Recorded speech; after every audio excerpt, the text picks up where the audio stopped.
Exercise 47. You will hear a woman called Britt Foxton talking about women's basketball.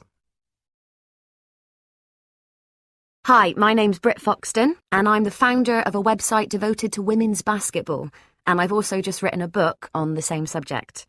But first up, let me tell you how I got started with the site. Although it really got going once I was at university, it actually started out as a high school project. You know, a design a website kind of thing. But it wasn't like anyone expected it to become real or anything. I designed a site about girls' basketball, which I was passionate about, and called it femalebasket.com. I knew the name wasn't right, and before it got really successful, I changed it to matchgirl.com, and that was a really good move. And although it started with basketball, the site's kind of evolved to include other games as well.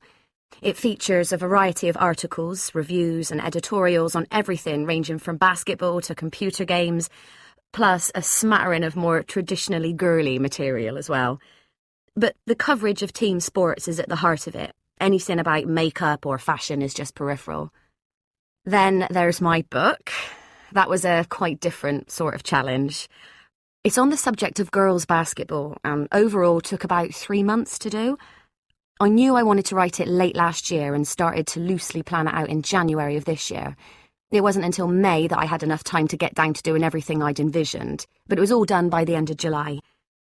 And in researching the book, I came across some pretty interesting facts, like women actually began playing basketball less than a year after the men's game was invented back in 1892. It didn't become an Olympic sport until 1976, however, whereas the men's game was in there from 1936, and that tells you a lot about how it developed. People ask me whether we'd recognise the game the way it started or if it's changed. Well, the biggest difference is in clothing. Back then, in the USA, women were required to play in full-length dresses. The only body parts that could be exposed were fingers, necks and heads. And it wasn't only the discomfort they suffered, it led to quite a few broken bones because players tended to trip over their skirts and stuff. Of course, no way did the men have these problems. Then, at the end of a woman's game, there'd be like handkerchiefs and hairpins scattered all over the court, which of course wasn't the case with the men either. So you can see how the two developed in quite different ways, even with a differently sized court for many years. Of course, things did change, but quite slowly, really. Appropriate clothing came in gradually, but even well into the 20th century, some other rules applied to women, but not to men.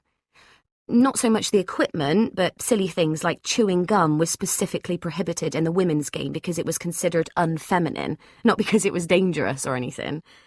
And I've got some good stories from those years in the book, I think. Like when in 1936, a team of women basketball players called the Red Heads toured the country playing exhibitions against men's teams.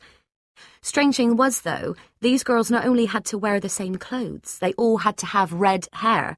Most of them had to dye it specially. Isn't that unbelievable? But looking back on the writing of the book, if I did it again, I'd do it all differently. I know I ought to be proud of what I've done, but I'm such a perfectionist. Given the chance, I'd add significantly more information on the cultural traditions and really address the growing basketball fan base. But who knows? Maybe there's another book in there somewhere. Now, before I show you some of the ones...